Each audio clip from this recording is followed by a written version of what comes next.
मंडळी, आपल्या भारताचा इतिहास हा इतका गूढ आहे की अजूनही आपल्याला त्याचा सुगावा लागलेला नाही। वेळोवेळी उत्खननातून अनेक ऐतिहासिक गोष्टी समोर येतात आणि आपल्याला आश्चर्याचा धक्का देत असतात। भारतीय लोकांमध्ये एक गोष्ट खूप कॉमन असते, म्हणजे बघा, आपल्या सगळ्यांनाच आपण भारतीय असल्याचा अभिमान असला तरी विदेशाचं एक आकर्षण असतं। आपल्या देशाबाहेरचं जग कसं असेल किंवा मग आपण नुसते फोटो पाहून त्या गोष्टींची कल्पना करत असतो।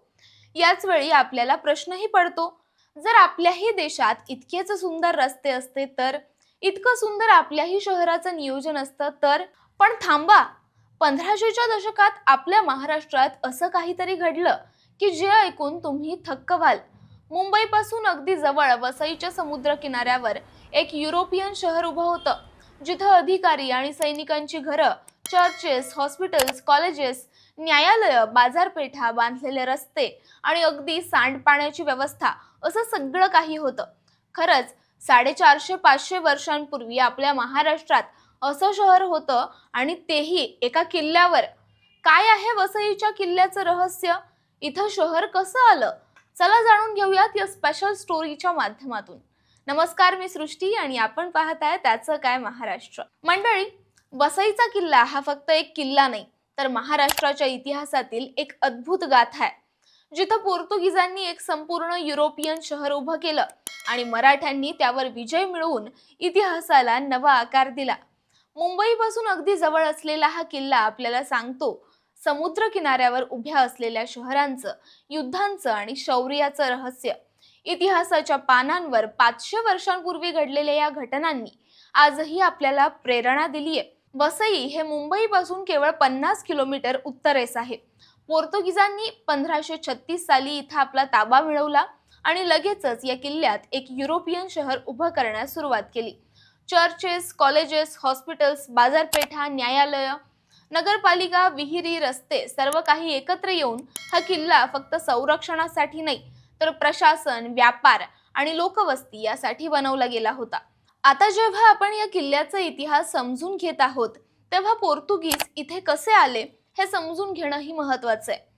तर पोर्तुगीजांच्या भारतातील उत्तरेतील प्रांताचं नाव प्रोविन्सिया दो नॉर्टे असं होतं। यामध्ये उत्तरेस दमण ते दक्षिणेस करंजा असं साधारण 200 किलोमीटरचा प्रांत येत होता। त्यात दीव बेट आणि चौलही येत होते। हा भाग त्यापूर्वी गुजरात आणि अहमदनगरच्या निजामशाही राज्यात होता। त्यांच्या या प्रांताची वसई ही राजधानी होती।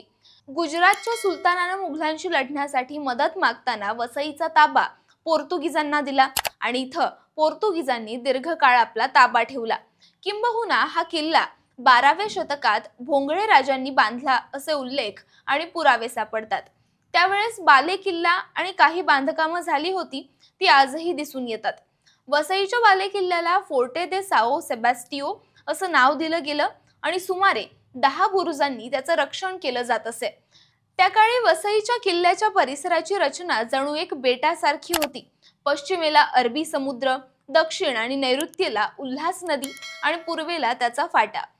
पोर्तुगीजांनी या संपूर्ण परिसराला सुरक्षित ठेवण्यासाठी भक्कम तटबंदी, बुरुज, तुरुंग, कोर्ट आणि बाजारपेठ उभारली। वास्तू युरोपियन धाटणीची असून शहराचं नियोजन इतकं व्यवस्थित होतं की रस्ते, इथली सांडपाण्याची व्यवस्था आजही स्पष्ट दिसून येते। वसई मोहीम इतिहासात विशेष ठरली, कारण 1739 साली चिमाजी अप्पांच्या नेतृत्वाखाली मराठ्यांनी पोर्तुगीजांचा ताबा तोडला। चिमाजी अप्पा हे बाळाजी विश्वनाथांचे पुत्र आणि पहिले बाजीराव यांचे भाऊ होते। चिमाजी अप्पा लहान असतानाच त्यांचे वडील बाळाजी विश्वनाथ मरण पावले, त्यामुळे पेशवाईची जबाबदारी पहिले बाजीराव यांच्यावर आली। चिमाजी अप्पा लवकरच त्यांच्या मदतीला सिद्ध झाले। त्यांनी सिद्धी आणि पोर्तुगीजांच्या ताब्यातील कोकणातील किल्ले जिंकून आपल्या मोहिमेला प्रारंभ केला। 1734 पासून पोर्तुगीजांनी ठाण्यात किल्ल्याचा कोट बांधायला सुरुवात केली होती। पेशव्यांचा या हालचालींवर नेहमीच डोळा होता। मार्च 1737 मध्ये चिमाजी अप्पा पोर्तुगीजांच्या ताब्यातील प्रदेशावर हल्ल्यासाठी निघाले। ते बदलापूर पर्यंत पोहोचले असता अणजूरचे नाईक आणि शंकराजी फडके यांनी ठाण्यापर्यंत मार्गक्रमण करून तयारी पूर्ण केली होती। अचानक केलेल्या छाप्यामुळे मराठी सैन्यानं ठाण्याचा ताबा मिळवला आणि पोर्तुगीजांना पळून जावं लागलं। यानंतर मराठी सैन्यानं मरोळ, मालाड, तुर्भे अशा भागांवर हल्ला करून एक एक करून ताबा मिळवला। मात्र वांद्रे आणि वेसावे म्हणजेच आत्ताचं वर्सोवा ही ठिकाणे अजूनही पोर्तुगीजांच्या ताब्यात राहिली। संपूर्ण प्रदेशावर व्यवस्था लावून चिमाजी अप्पा पुण्याकडे परतले, तरीही वसईवर ताबा मिळवण्याचे प्रयत्न सुरूच राहिले। मग काय, त्यानंतर वसई मोहिमेत सुमारे 100 पेक्षा जास्त किल्ल्यांवर लढाया झाल्या। प्रत्येक बुरुजाला सुरुंगाद्वारे लक्ष्य केलं गेलं आणि पोर्तुगीजांना तह करण्यास भाग पाडलं। यावेळी तहाचे 12 कलम ठरवण्यात आले। पोर्तुगीज सुरक्षितपणे जाणार, मालमत्ता घेऊन जातील, चर्चेसना नुकसान होणार नाही आणि मराठ्यांनी फक्त किल्ल्यावर ताबा मिळवायचा।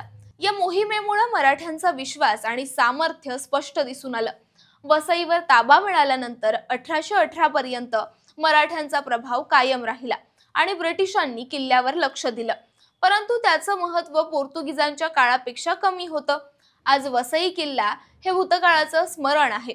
त्याच्या भव्य वास्तू, बुरुज आणि रस्त्यांमधून आपण पोर्तुगीजांच्या स्थापनेचा आणि मराठ्यांच्या शौर्याचा अनुभव घेऊ शकतो।